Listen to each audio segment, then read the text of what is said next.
बिस्मिल्लाहिर्रहमानिर्रहीम अस्सलाम वालेकुम वरहमतुल्लाहि वबरकातुहू। जे डियर स्टूडेंट, आज क्लास अष्टम और इसकी जी मशक है 6.96 इसका जी बेटा सवाल नंबर 2 है, उसका जुज़ नंबर 3 है। ठीक है, ये बच्चों ने कहा था कि ये सवाल जो है ना हमें करके हल करके दें, तो ये बेटा मैं आपको हल करके दे रहा हूँ। देखिए बेटा, इसमें सवाल लिखा हुआ है 6x जमा y बराबर 2 के। ये है जी हमारी पहली मुसावात, और दूसरी है x नफ़ी y बराबर है 15 के जी। ये है हमारी दूसरी मुसावात जी बेटा। ये आपका सवाल है जी। ठीक है, 6x जमा y बराबर 2 के और x नफ़ी 4y बराबर 15 के। और इसमें करना क्या है, मदरजल का हाल सेट मालूम करने के लिए साकत का अमल कीमत दर्ज करने के तरीक़े से हल करें जी, या के तरीक़ा से करें जी। यानी कि इसमें करना क्या होगा कि हमने ना कीमत पुट करनी है जी। चलें जी, हल करते हैं जी बेटा। तो सबसे पहले हमने करना क्या होगा जी कि ये हमारी मुसावर नंबर 1 है, ये मुसावर नंबर 2 है। अब हम मुसावर नंबर जो 2 है इसमें हम क्या करते हैं, ये x माइनस 4y बराबर 15 है। तो ये नफ़ी के 4 है ना, इसको हम दूसरी तरफ लेकर चले जाएंगे। तो इधर बच गया x मुसावी है, ये 15 वैसे आ गए, ये नफ़ी के 4 दूसरी तरफ जाकर जमा का 4y हो गया। लिहाजा x की कीमत आ गई 15 जमा 4y। अब हम लिखते हैं जी कि जी मुसावात नंबर 1 में x की कीमत दर्ज करने से, इसमें बेटा आप किसी भी मुसावात में कीमत इसकी दर्ज कर सकते हैं। मुसावात नंबर 1 में भी कर सकते हैं, मुसावात नंबर 2 में भी कर सकते हैं, कोई ऐसी बात नहीं जी। अच्छा जी, इसके बाद देखिए ये हमने लिखी मुसावात नंबर 1 6x जमा y बराबर 2 के। चूँकि हमने x की कीमत निकालती, ये हमारे पास x है, लिहाजा 6 इंटू x की कीमत है 15 जमा 4y। ओके, उसके बाद ये अलामत जमा बराबर है y जमा y बराबर है 2 के जी। इसके बाद बेटा हमने क्या करना होगा, इस 6 को इसके साथ ज़रब देना है। 15 को 6 के साथ ज़रब दिया तो 90 आ गया, और 6 को 4 के साथ ज़रब दिया तो 24y ये जमा y आ गया जी बराबर 2 के जी बेटा। इसके बाद क्या करेंगे, ये आ गया 90 जमा ये 24y है, ये y है, तो 24 में हम 1 जमा करेंगे तो ये हो जाएगा 25y। और उसके बाद ये 90 जमा क्या है, तो इसको हम दूसरी तरफ लेकर जाएंगे तो ये हो जाएगा 2 माइनस 90 जी। ठीक हो गया जी। इसके बाद बेटा देखिए ये आ गया जी 25y, और ये जमा क्या है, ये नफ़ी का है। नफ़ी की रकम बड़ी है, अलामत नफ़ी की 90 में से 2 निकालेंगे तो 88 आ जाएगा जी। तो 25y बराबर है नफ़ी 88 के। इसके बाद बेटा क्या करते हैं, ये 25y है, चूँकि हमने y की कीमत निकालनी तो 25 इसके साथ ज़रब हो रहा है, लिहाजा 25 पर इसको तकसीम करेंगे।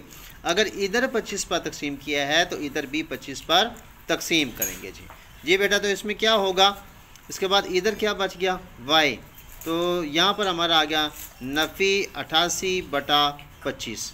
अब बेटा इसको देखना होगा कि ये 2 पर तकसीम हो रहा है, ये नहीं हो रहा, ये 5 पे तकसीम हो रहा है, ये नहीं हो रहा, लिहाजा यही इसका आंसर होगा। अब हमारे पास y की कीमत जो है वो आ गई है जी। अब हमने निकालनी है x की कीमत, तो क्या करेंगे, अब हम वही तरीक़ेकार जी बेटा, फिर वही तरीक़ेकार कि मुसावा नंबर 1 में y की कीमत दर्ज करने से 6x जमा y बराबर 2 के। अब है चूँकि हमें y की कीमत मालूम हो चुकी है, ये हमने 6x वैसे लिखा, ये जमा y की कीमत है माइनस 88 बटा 25 मुसावी है 2 के जी।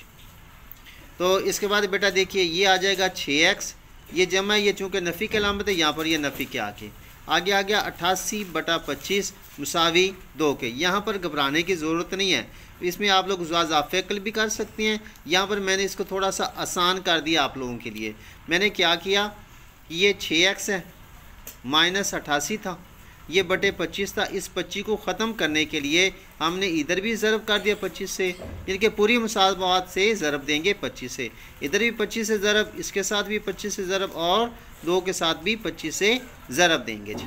तो जी बेटा इसमें क्या होगा, अब 25 को 6 के साथ ज़रब दिया तो 150x हो गया, ये 25 से ये 25 कट गया, बाकी बच गया माइनस 88। उसके बाद 2 को 25 से ज़रब देंगे तो ये 25 2 50 हो जाएगा जी।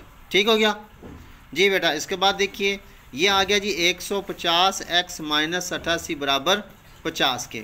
अब ये 150 हो गया, ये मनफी के 88 हैं, तो इसको दूसरी तरफ लेके जाएंगे तो ये जमा के 88 हो जाएंगे जी। ये 150x, तो 50 में 88 को जमा किया तो 138 हो गया जी। तो जी बेटा इसके बाद क्या किया है, अब 150 है, इसके मद्दे मुकाबल 138 है, 150 x है, तो लिहाजा हमने x की कीमत निकालनी है, तो 150 इसके साथ ज़रब हो रहा है, लिहाजा इसको ख़त्म करने के लिए हमने तकसीम करना है। अगर इधर तकसीम किया है तो इधर भी तकसीम ही करेंगे। तो जी बेटा ये ख़त्म हो जाएगा, तो ये आ गया हमारे पास 138/150। अब इसको देखिए बेटा, ये 2 पे तकसीम हो रहा है, ये भी 2 पे तकसीम हो रहा है, कैसे पता चला? ये 0 है, ये 8 है। अगर ये इकाई का हिस्सा 2, 4, 6, 8 0 हो तो ये 2 पे तकसीम हो जाता है, जितनी मर्जी बड़ी रकम हो। ये फार्मूला ज़हन नशीन कर लें आप लोग। इसको 2 पे तकसीम करेंगे, 2 6 12, 1 बचा 18 हो गया, 2 9 18 जी। अब इसको भी 2 पे तकसीम, 2 7 14, 1 बचा तो ये 10 हो गया, 2 5 10। आगे फिर ये देखिए, ये भी 3 पे तकसीम हो रहा है, ये भी हो रहा है, ये 2 3 6 और 3 3 9, ये 23 या 23 आ गया। ये 3 2 6 और 3 5 15, यानी कि 25 3 75 और 23 3 69 जी। तो आगे बेटा देखिए, ये हमारे पास x आ गया, ये आ गया 23/25। अब ये कि ये 23 जो है किसी पर तकसीम नहीं होता, 25 5 पर भी होता है, 25 पर भी होता है, लिहाजा होना ये चाहिए कि दोनों को एक ही टेबल से हमने तकसीम करना होगा। लिहाजा ये बेटा आपकी x की कीमत आ जाएगी। लिहाजा आपका जो हल सेट आ जाएगा वो आ जाएगा 23/25 और y की कीमत है -88/25। तो जी बेटा ये था आज का आपका सवाल। तो उम्मीद है कि आप लोग को ये हमारी वीडियो अच्छी लगेगी। अगर आपको ये वीडियो अच्छी लगे तो अपने दोस्तों के साथ भी शेयर कीजिए, और अगर किसी बात के समझ ना आए तो आप हमें कमेंट्स करके भी पूछ सकते हैं। तो इंशाल्लाह मिलते हैं फिर अगली वीडियो में, तब तक के लिए अपना ख्याल रखिए। और आखिर पे एक छोटी सी रिक्वेस्ट, अगर आप हमारे चैनल पे न्यू आए हैं तो काइंडली हमारे चैनल को सब्सक्राइब भी कीजिए, लाइक और कमेंट्स भी कीजिए। आपकी मोहब्बतों का बहुत शुक्रिया। हम आप लोगों के लिए दुआ गो हैं कि अल्लाह ताला आपको इस दुनिया में भी और अगली दुनिया में भी कामयाबियाँ और कामरानियाँ अता फरमाए जी। और एक और रिक्वेस्ट कि जब भी बेटा आप लोग स्टूडेंट हैं कि जब भी आप लोग पढ़ना शुरू करें तो बिस्मिल्लाह पढ़ के आप एक दफ़ा दुरूद शरीफ लाजमी पढ़ने में करें। अल्लाह हाफिज़।